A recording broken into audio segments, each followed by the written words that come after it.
মার্কিন গোয়েন্দা সংস্থাগুলোর মতে ইরান এখনও পারমাণবিক অস্ত্র তৈরির চূড়ান্ত সিদ্ধান্ত নেয়নি, যদিও তাদের কাছে প্রয়োজনীয় পরিমাণ উচ্চমাত্রায় সমৃদ্ধ ইউরেনিয়াম রয়েছে।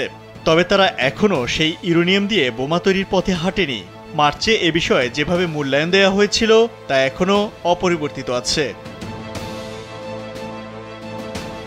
তবে যুক্তরাষ্ট্রের কিছু গোয়েন্দা কর্মকর্তার আশঙ্কা, যদি যুক্তরাষ্ট্র ইরানের মূল ইউরেনিয়াম সমৃদ্ধকরণ কেন্দ্র ফোর্দোতে হামলা চালায় কিংবা ইসরায়েল ইরানের সর্বোচ্চ নেতা আয়াতুল্লাহ খামেনিকে হত্যা করে, তাহলে ইরান হয়তো বোমা তৈরির সিদ্ধান্ত নিতে পারে।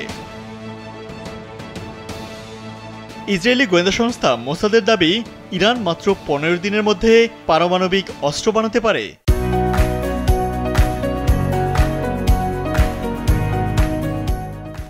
যদিও মার্কিন গোয়েন্দারা বলছেন, এ ধরনের অস্ত্র বানাতে ইরানের কয়েক মাস থেকে 1 বছর পর্যন্ত সময় লাগতে পারে।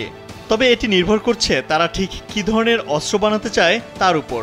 যদি ইরান একটি ক্রুড বা প্রাথমিক পর্যায়ের বড় আকারের বোমা বানাতে চায় যা ক্ষেপণাস্ত্রে বহনযোগ্য নয়, তবে সে সময় আরও কম হতে পারে।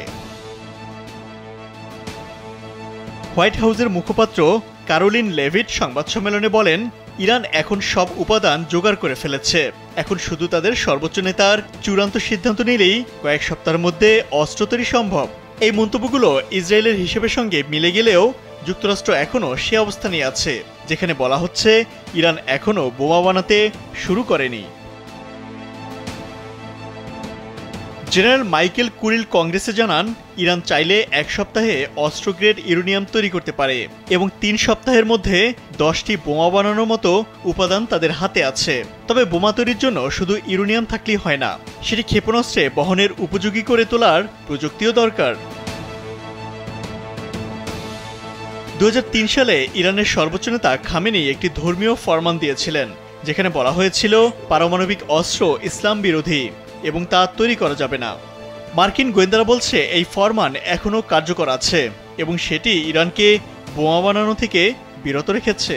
তবে যেহেতু পারমাণবিক অস্ত্রের উপাদানগুলো এখন ইরানের হাতে রয়েছে, সেহেতু সিদ্ধান্ত নিলেই দ্রুত কাজ শুরু করা সম্ভব। পরিস্থিতি যে কোনো সময় বদলে যেতে পারে, বিশেষ করে যদি ইসরায়েল ও যুক্তরাষ্ট্রের চাপ বাড়ে বা যুদ্ধ শুরু হয়। ইমতিয়াজ আহমেদ, কালবেলা।